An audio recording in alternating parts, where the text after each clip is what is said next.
안녕하세요. 전국에 계신 경할머니 여러분, 경제 읽어주는 남자 김광석입니다. 여러분 너무나 관심 갖고 계시는 이 온택트 시대 도대체 무엇인가, 왜 왔는가, 그리고 라이브 커머스, 이 시장이 크게 성장하고 있고 이 인근 산업에 지각 변동이 일고 있는데 어떤 변화들이 있는지를 좀 요약적으로 제시해드리는 그런 시간을 한번 가져보도록 하겠습니다. 여러분, 지난 한 달 동안 은행을 방문해 보신 분 몇 분 계십니까? 한번 손 한번 들어봐 주세요. 네, 은행을 방문하신 분 아마 여러분들 중에 뭐 한 10%가 안 되는 비중이 아마 은행원을 직접 만나셨다라고 답하셨을 것 같아요. 보시는 것처럼 입출금 거래의 업무 처리 비중을 보시면 노란색 대면 거래에 의존하는 그 비중이 지속적으로 줄어들죠. 대신 인터넷 뱅킹에 대한 의존도가 지속적으로 늘어나고 있다. 은행 서비스의 언택트, 비대면화를 보여주는 거죠. 은행 서비스의 언택트 뉴노멀, 언택트, 비대면화된 서비스는 하나의 대면 서비스에서 비대면 서비스로의 이 전환은 앱노멀, 이상한 것이 아니라 뉴노멀, 새로운 표준이다 라는 것이죠. 그럼 여러분이 도소매 판매는 어떠십니까? 도소매 판매, 온라인 쇼핑, 오프라인 쇼핑을 구분해서 통계를 분석해 보면 제가 어제 날짜로 분석을 해 봤습니다.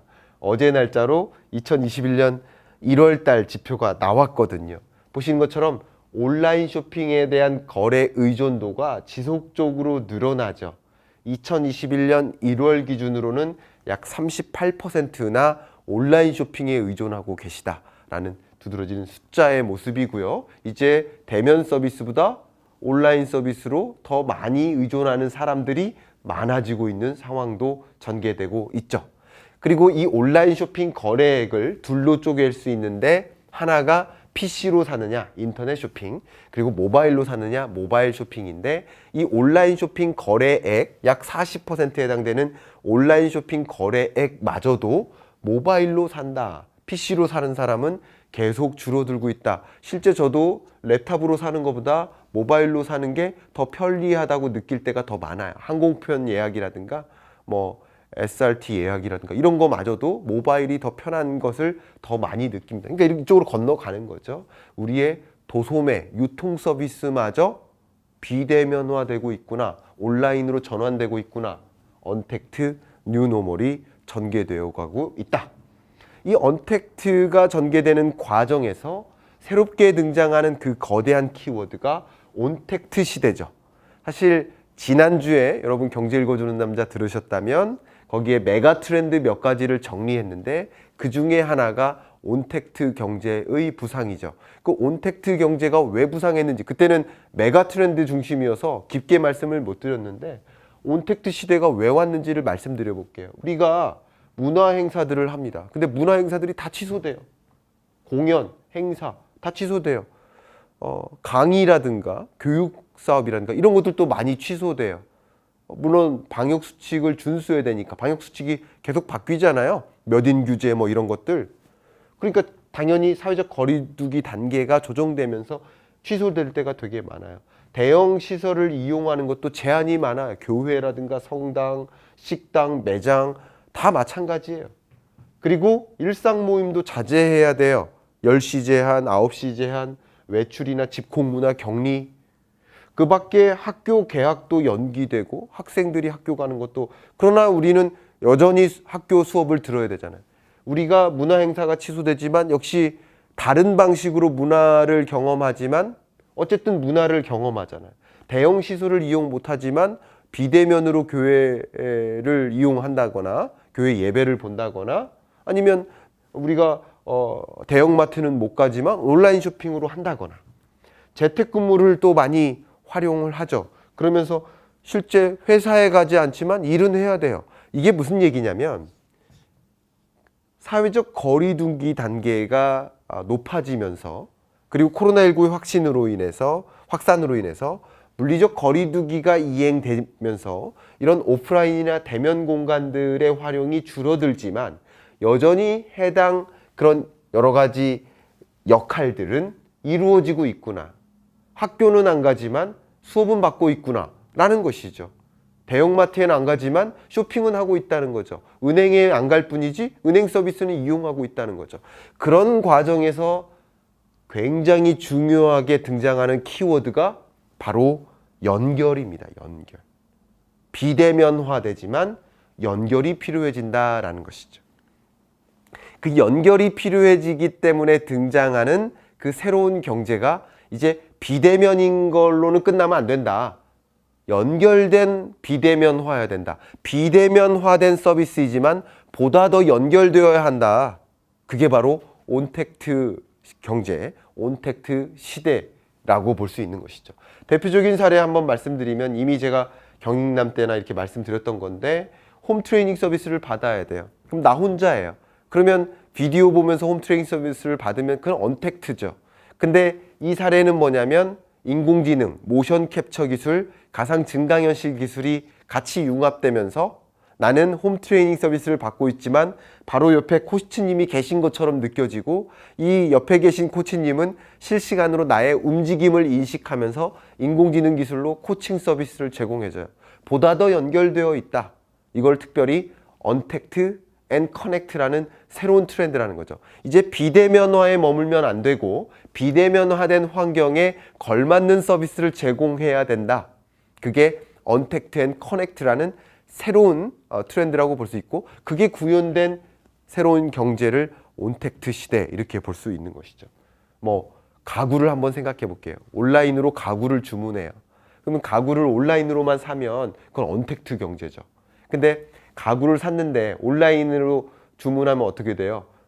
비대면으로 살 수 있는 거죠. 근데 제가 어떻게 됩니까? 제가 조립을 해야죠. 3시간 걸려서 조립합니다. 근데 그 가구를 놓고자 하는 위치에 놨는데 안 맞아요. 그럼 어떡할 겁니까? 다시 분해해야 돼요. 또 3시간 걸려서 분해해요? 박스 찢었는데 어떡하죠? 박스에 다시 담아요. 포장해요. 반송해요. 반송된 그 가구를 받은 가구 회사는 어떻게 그걸 처리해야 됩니까? 제값 받고 팔 수 있나요? 그러니까 굉장히 많은 언택트 시대에 야기되는 문제가 생겨요. 대표적인 그 문제가 반품 이슈예요. 유통 물류 산업에 있어서. 그럼 그 반품을 어떻게 해소하느냐? 보시는 것처럼 가상 증강현실 플랫폼을 활용해서 가구를 먼저 놔보고 구매 여부를 결정하라. 가구 구매 의사결정 과정에 실시간으로 소비자와 소통하는 방식, 연결되는 방식. 이게 바로 온택트 서비스인 거죠. 언택트를 넘어서 온택트로의 니즈, 전환이 일어나고 있다라는 것이죠. 코로나19 이후에 아우디는 VR 스토어를 런칭했죠. 그래서 실제 차를 타볼 수는 없고 실제 여러 스토어들을 방문해 가면서 여러 차들을 시승하기가 어려운데 VR 기술을 이용해서 수많은 차들을 다 타보는 거죠. 이것도 온택트 경제라고 볼 수 있을 것 같아요. 그런 과정에서 유통산업에 거대한 변화가 일어나고 있는데 도소매 유통산업, 이커머스 시장이 이제 뭔가 변화해야 되겠죠. 이커머스는 언택트고 이커머스가 또 한 번 변화하는 게 연결, 소통이 강조되는 것이 바로 라이브 커머스다. 그래서 라이브 커머스 시장이 부상한다. 중국을 좀 먼저 볼게요. 중국의 라이브 커머스 거래액으로 보나 스트리밍 사용자 규모로 보나 절대적으로 폭풍 늘어나고 있는 모습이죠. 라이브 커머스에서는 소비자들이 왜 만족할까? 그러면 제품은 왜 어떻게 달라져야 되나? 어떤 서비스가 전개돼야 되나? 도대체 왜 이 소비자들은 라이브 커머스를 열광할까? 그 장점, 구조를 한번 보도록 하겠습니다. 이 채널을 보면 기존의 전자상거래, 이커머스에서는 소비자는 주동적이었어요. 내가 그 온라인 쇼핑몰에 들어가서 검색을 엄청나게 해야 돼요. 제품을 사양을 비교하고 판단해야 돼요. 근데 라이브 커머스는 뭐냐면 피동적 소비자예요. 내가 그걸 찾는 게 아니에요. 제품을 내가 찾아 나가는 게 아니라 라이브 커머스에서 계속 채팅으로 물어보죠. 제가 얼마 전에 네이버 쇼핑 라이브에 출연을 했는데 제가 물건을 판다기보다는 경영경제 전문가 2명이 그러니까 소위 인플루언서라고 분류되는 사람들을 초대해서 그 책에 대해서 대화를 나눈 거예요. 그러면서 이 책 판매가 이루어질 수 있도록 여건을 만들어주는 건데 그때 재밌는 게 뭐냐면 이 채팅창으로 수많은 사람들이 질문을 남겨요. 이것에 대해서 설명해 주세요. 이것에 대해서 설명해 주세요. 이 책은 어떤가요? 그런 거죠. 그게 소비자들이 피동적인 거다. 내가 찾는 게 아니라 물어보는 거죠. 그 물어볼 수 있는 거죠. 그게 상호작용인 거죠. 그래서 라이브 커머스의 핵심은 소통, 연결, 상호작용 이렇게 보시면 좋겠습니다. 제품은 어떻게 변화하나요? 제품은 사람이 물건을 찾았었죠. 그런데 라이브 커머스에서는 물건이 사람을 찾는 방식인 거예요. 구매 결정 시간도 축소되고요. 높은 가성비. 이거 굉장히 싫어해요. 오랜 시간 걸려서 상품을 찾아 나가는 거. 발품 팔아라, 손품 팔아라. 그렇게 얘기하는데 그것도 돈이고 시간도 굉장히 소중한 자산인데 그런 거 싫어하는 사람들 많거든요. 그냥 알아서 찾아줬으면 좋겠는데 채널도 마찬가지예요. 그때는 진열식이었죠. 오프라인 매장에서의 모습하고 크게 다르지 않아요. 온라인으로 전환한 것뿐이에요. 그거는 그냥 이커머스인 거죠. 전자상거래 시장. 근데 라이브 커머스는 상호작용식이다. 그래서 기술과 전자설비가 혁신을 이루고 장소와 시간에 구애받지 않고 판매가 이루어질 수 있고 빅데이터를 활용해서 개별 소비자들이 어떤 제품 성향을 좋아하는지 어떤 주기에 물을 정기적으로 공급받아야 되는지 라는 사실을 다 알고 있다는 것이죠. 그러면서 맞춤화된 제품을 공급해 주는 방식, 채널에 있어서도 여러 가지 면에서도 이커머스와 라이브 커머스는 차이가 있겠구나 비교를 해드린 겁니다. 특히 중국의 라이브 커머스의 어떤 생태계를 보시면 이 산업 구조를 보실 수 있는데 그러면 이 라이브 커머스가 부상한다 그러면 나는 어디에 투자해야 되나 이런 생각도 많이 하시잖아요. 기본적으로 여러 기존의 물류 체인이나 기존의 이커머스 시장하고 똑같은 건 뭐냐면 공급망이 있고요. 브랜드 공장이나 판매상이나 물류 이런 공급망이 있고요. 그리고 소비자가 있는 건 똑같아요. 그런데 중간에 뭐가 등장하냐면 그때는 전자상거래 플랫폼 하나가 있었죠. 여기에 진열식으로 제품을 놓기만 하면 소비자가 가서 구매했던 방식인데 새롭게 등장한 이 라이브 커머스 시장의 플레이어들이 컨텐츠 플랫폼, SNS 그리고 인플루언서들 여기서 중국에서는 왕홍이라고 많이 얘기하죠. 왕홍, 연예인, 뭐 브랜드 기업 이런 역할들 그리고 MCN 기업이 이런 것들을 지원해주는 이렇게 플레이어들이 굉장히 많아진 구조라고 볼 수 있겠죠. 그러니까 이 구조에서 우리나라로 치면 굳이 따지면 이 역할을 인플루언서들이 많이 한다 이렇게 보시면 도움이 되겠죠. 중국 라이브 커머스 시장 얘기했으니까 제가 지난주에 보여드렸던 국내 라이브 커머스의 부상을 잠깐 말씀드리겠습니다. 2020년부터 2023년까지 NIA, 니아라고 하죠. 한국지능정보사회진흥원에서는 4천억에서 10조까지 크게 부상할 것이다 라고 보고 있습니다. 실제 전자상거래 산업 내에서도 라이브 커머스가 차지하는 비중, 이커머스 시장 내에서 라이브 커머스가 차지하는 그 비중도 지속적으로 늘어날 것이다 라고 볼 것입니다. 그러니까 라이브 커머스가 굉장히 시장이 확장성이 높다. 그 배경으로서는 쇼핑몰들이 라이브 커머스라는 이런 제품 판매 방식, 이런 채널을 활용하기 시작했다는 거예요. 그리고 그것에 소비자들이 열광하기 시작했다는 거예요. 그게 중요한 것이고요. 두 번째는 미디어와 커머스의 융합이 이루어지고 있다. 소셜 미디어들이 커머스 기능을 도입해 나가고 있다라는 사실. 이것도 중요한 배경이 될 수 있고요. 또 모바일 쇼핑 플랫폼 그립과 같은 여러 새로운 플랫폼들이 또 부상하고 이런 것들이 여러 소비자들의 만족을 더 제공해주는 그런 방식으로 전개되고 있다. 그래서 국내 라이브 커머스가 부상하고 있다. 그뿐 아니라 한 가지 더 말씀드리면 앞에 제가 말씀드렸듯이 과거에는 식료품 또 패션용품 이런 거를 판매하는 수준에서 멈췄었는데 점점점 그 제품의 라인업이 확대됩니다. 그러면서 저는 네이버 쇼핑 라이브에서 책을 판매하는 소위 책을 판매하는 거잖아요. 그런 과정에서 저도 이제 출연을 했었던 것이고 그렇게 되면 책을 라이브 쇼핑으로 판매를 하게 된다면 기존의 교보문고나 예스24와 같은 이커머스 책방들은 상당한 충격을 받을 수 있겠죠. 그럼 이들도 대응을 해야 되지 않겠습니까? 그러면 모든 책들이 갈수록 라이브 커머스로 판매될 가능성이 있지 않겠습니까? 그런 식으로 라이브 커머스로의 진출을 다 준비하고 있는 모습일 뿐만 아니라 제품도 그냥 패션이나 식료품에서 머무는 게 아니라 자동차는요? 그러면 아파트 신규 분양은요? 왜 안 되겠습니까?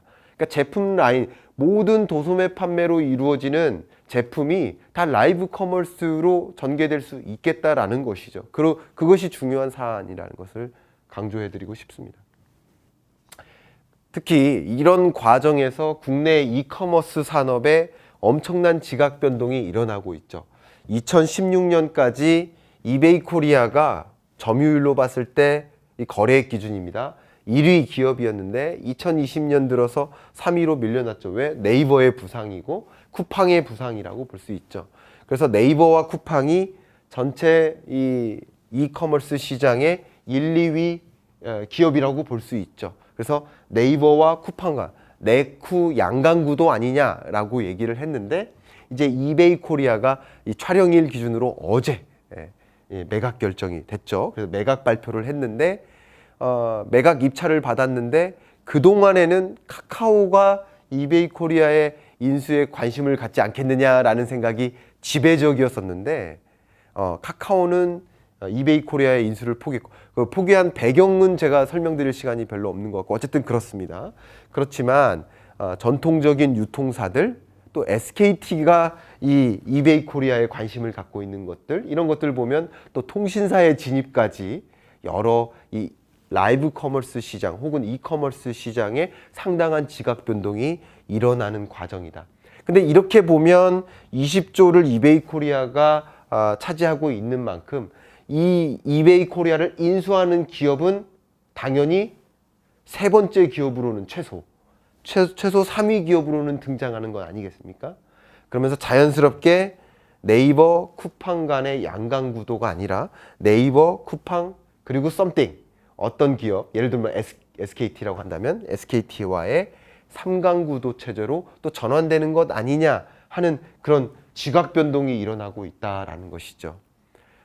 이런 식으로 지각 변동이 일어나는 관점에서 또 이커머스 산업은 어쨌든 카카오는 어떤 식으로 라이브 커머스 시장을 확대해 나갈까 이런 생각을 그럼 네이버는 그럼 어떤 식으로 이런 생각들을 많이 해볼 수 있을 것 같아요.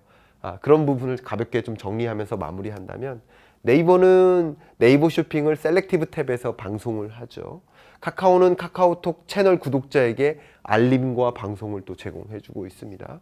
그래서 계속 스마트 스토어 판매자를 확대해 나가고 또 카카오도 카카오 커머스 전 상품으로 방송을 확대해 나가고 그래서 네이버는 온라인 쇼핑 최대 규모의 플랫폼 아닙니까? 그런 장점이 있고 카카오는 카카오톡이라는 이 플랫폼 소통 기반의 플랫폼을 확보하고 있는 만큼 또 굉장한 장점이 있는데 아직은 이 전자상거래 산업 내에서는 후발주자로서 큰 역할을 이제 하지는 못하고 있습니다만 카카오톡 선물하기라든가 이런 수준으로 제공을 하고 있지만 어떻게 카카오는 이 라이브 커머스 시장을 중심으로 해서 이커머스 산업 내에 뚜렷한 부상을 알릴지 이제 이베이 코리아가 아니라면 어떤 방식으로 그런 사업들을 이제 닦아 나갈 것인지 한번 지켜보실 필요도 있고요.